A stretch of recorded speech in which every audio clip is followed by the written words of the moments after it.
ও স্বামী স্ত্রীকে নাম নিয়ে ডাকতে পারে না যদি স্ত্রীর নামের শেষে মা থাকে, যেমন আসমা, নাসিমা, সাইমা, রহিমা ইত্যাদি। এই কথাগুলি সঠিক কিনা? মানে বইয়ের নাম যদি থাকে আসমা বা আপনার কি সাইমা, তাহলে শেষে মা আছে, তাহলে বউরে মা বলা হয়ে যাবে। এই জন্য যে বেচারার, যে কপাল পোড়ার বউর নামের শেষে মা আছে, সে জীবনে বউর নাম ধরে ডাকতে পারবে না। এটা ফালতু কথাবার্তা, এটা কোনো সঠিক কথা। ইন্নামাল আমালু বিন্নিয়াত। ওই বেচারা তো বউর নাম হিসাবে সাইমা বলছে, এটা বলে না আয় মা, সে তো সাইমা বলছে।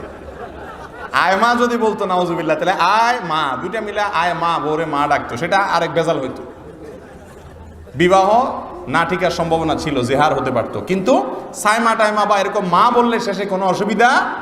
আরে ভাই, বাংলায় না মা মানে আপনার মা, তো সাইমা তো আরবি শব্দ, তাহলে আরাবিয়ানরা কি করবে? এগুলো সব অযথা কথাবার্তা, কোনো অসুবিধা নেই নাম দিয়ে বললে। আমাদের ইসলামের মধ্যে অনেক রকমের দল রয়েছে, যেমন কওমি, সুন্নি, আহলে হাদিস ইত্যাদি। এতগুলো দল থাকার কারণ কি এবং সবাই বিভিন্ন রকম ফতোয়া দিয়ে বিভ্রান্ত করে, এর প্রতিকারের উপায় কি?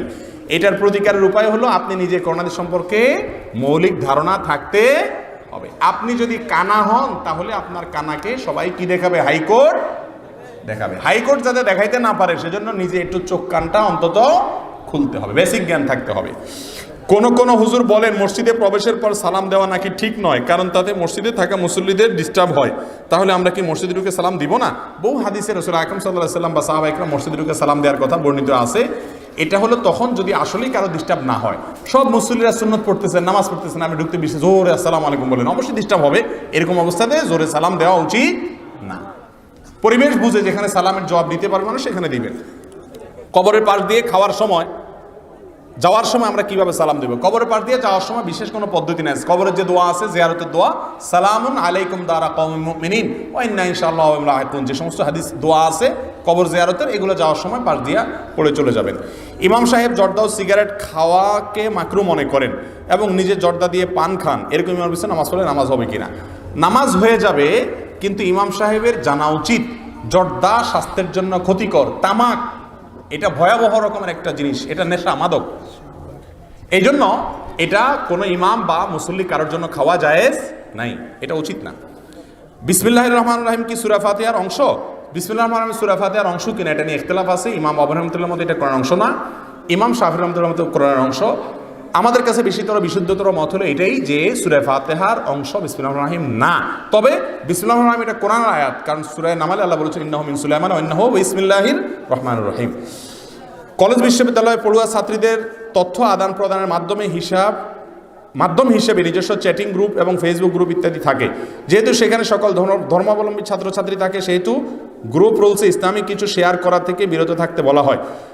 এই গ্রুপে ইসলামিক আলোচনা শেয়ার করা যাবে না ইত্যাদি। বুঝতে পেরেছি ভাই। অন্যান্য ধর্মের মানুষ যদি থাকে, তাদেরকে যদি ইসলামিক কিছু শেয়ার করেন, তারা যদি বিরক্ত হয়, তাহলে সেখানে শেয়ার না করাই উচিত। জোর করে ইসলাম কাউকে দেওয়া যায় না। আমি একটা ওষুধ কোম্পানিতে চাকরি করি। দেশের প্রথা অনুসারে আমার সহ সকল কোম্পানিগুলো মার্কেটে বিক্রির বাড়ানোর জন্য ডাক্তারদেরকে মাসিক অর্থ প্রদান করা হয়। আমার প্রশ্ন, এই কার্যক্রম ইসলাম সমর্থন করে কিনা? সম্পূর্ণ হারাম, জায়েজ নাই। ডাক্তারদেরকে কোনো উৎকোচ বা ঘুষ দেওয়া জায়েজ নাই। এর মাধ্যমে আপনার যে সমস্ত লোকেরা রোগী, তাদের অধিকার নষ্ট হয়। বর্তমান যুগে প্রচলিত কেবল টিভি নেটওয়ার্কে ডিশ অ্যান্টেনা ব্যবসা করা জায়েজ আছে কিনা? জায়েজ নাই, কারণ এটা সতের চাইতে অসৎ ব্যবহার বেশি হয়। ইমাম যদি নাবিতে হাত বেঁধে আর মুক্তাদি বুকে হাত বাঁধে, নামাজ হবে কিনা? নামাজ হবে, কোনো অসুবিধা নাই। মানুষ মরার পর যে কোরআন খতম দেওয়া হয়, এটা ঠিক কিনা? না, মানুষ মরার পরে কোরআন খতম দেওয়ার কোনো সিস্টেম ইসলামে নাই। নিজের মা বাবার জন্য নিজে দোয়া করবেন।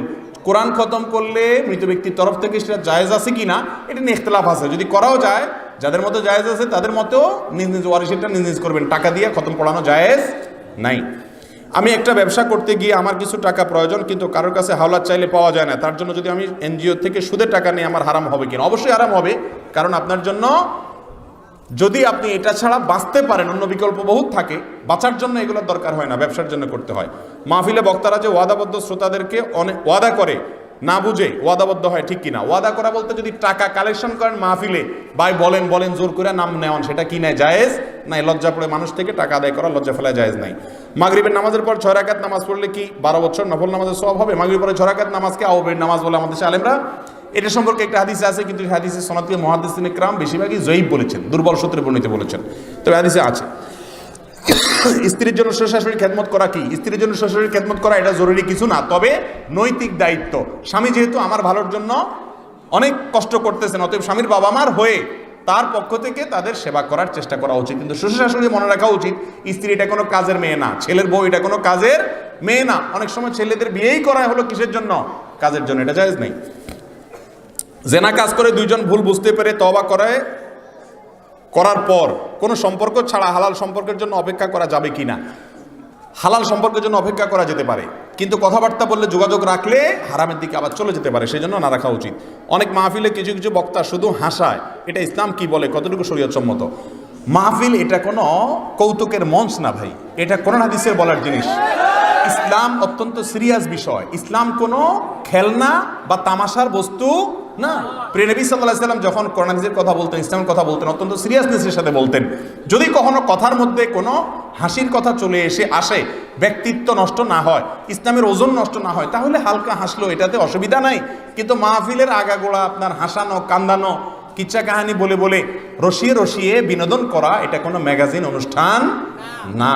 এটা জায়েজ না, এটা উচিত না, দাওয়াতের পদ্ধতির খেলাফ। বিয়ের পরের রাত নাকি কাল রাত, স্বামী স্ত্রী একসাথে থাকতে পারে না এবং চেহারাও দেখতে পারে না। বিয়ের পরের রাতটা হলো লাল রাত। এখানে প্রশ্নকর্তা বলছেন কাল রাত, আমি বললাম কোন রাত? লাল রাত। লাল রাত মানে বুঝলেন? লাল রাত মানে হলো, লাল মানে তো হাসি খুশির ব্যাপার। বিয়ের রাত প্রথম মাত্র বোঝাপড়া হলো, তারপরের রাত ইনশাআল্লাহ মহব্বতের রাত। এখানে বলা হয়েছে যে দেখা সাক্ষাৎ করা যাবে না, ওই দিন আরো বেশি দেখা সাক্ষাৎ করতে হবে, বড় থেকে কোথাও যাওয়া যাবে না, তো সারাদিন বাসায় বসে থাকতে হবে ওই দিন।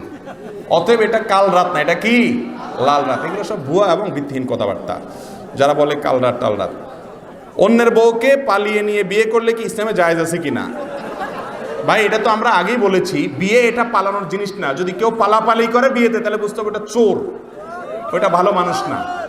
আর অন্যের বউকে নাউজুবিল্লাহ, তাহলে তো হারাম, সারা জীবন জেনা করবে, এটা জায়েজ নেই। রমজান মাসে স্ত্রী যদি সহবাস করতে চায়, রোজা অবস্থায় সহবাস করলে রোজা ভাঙবে কিনা? সহবাস করলে শুধু রোজা ভাঙবে না, ঈমানও ভাঙার, অর্থাৎ তাকওয়াও ভাঙার ব্যাপার আছে। হারাম। রমজান মাসে রোজা অবস্থায় স্বামী স্ত্রী সম্পর্ক করা, শারীরিক সম্পর্ক করা কি নাই? জায়েজ নাই, কেউ চাইলেই হবে না। রোজা থাকা অবস্থায় মাস্টারবেশন করলে রোজা ভেঙে যাবে কিনা? হ্যাঁ, অবশ্যই হস্তমৈথুন করলে রোজা অবস্থায় রোজা ভেঙে যাবে। রোজা অবস্থায় স্বপ্নদোষ হলে রোজা ভাঙবে কিনা? না, স্বপ্নদোষ হলে রোজা ভাঙবে না। আমরা অনেক সময় স্নো ব্যবহার করি, কিন্তু জানি না সেটা পবিত্র না অপবিত্র। যদি সেটা অপবিত্র হয়, সন্দেহ হলে পবিত্র করার বিধান কি? স্নো আবার অপবিত্র হতে যাবে কেন? যদি সেখানে অপবিত্র হারাম কোনো কিছু, নাপাক কিছু আছে বলে মনে হয়, তাহলে ওটা পবিত্র করার কোনো সিস্টেম নাই, ওটা ব্যবহার করা যাবে না। শুকরের কোনো কিছু আছে যদি জানেন, তাহলে ব্যবহার করবেন না, আর না হলে সব অবস্থায় ব্যবহার করতে কোনো অসুবিধা নাই। আল্লাহ রাব্বুল আলামিন আমাদের সকলকে কোরআন এবং হাদিস অনুযায়ী আমাদের জীবনকে গড়ার তৌফিক দান করুন। জাযাকুমুল্লাহু খাইরা।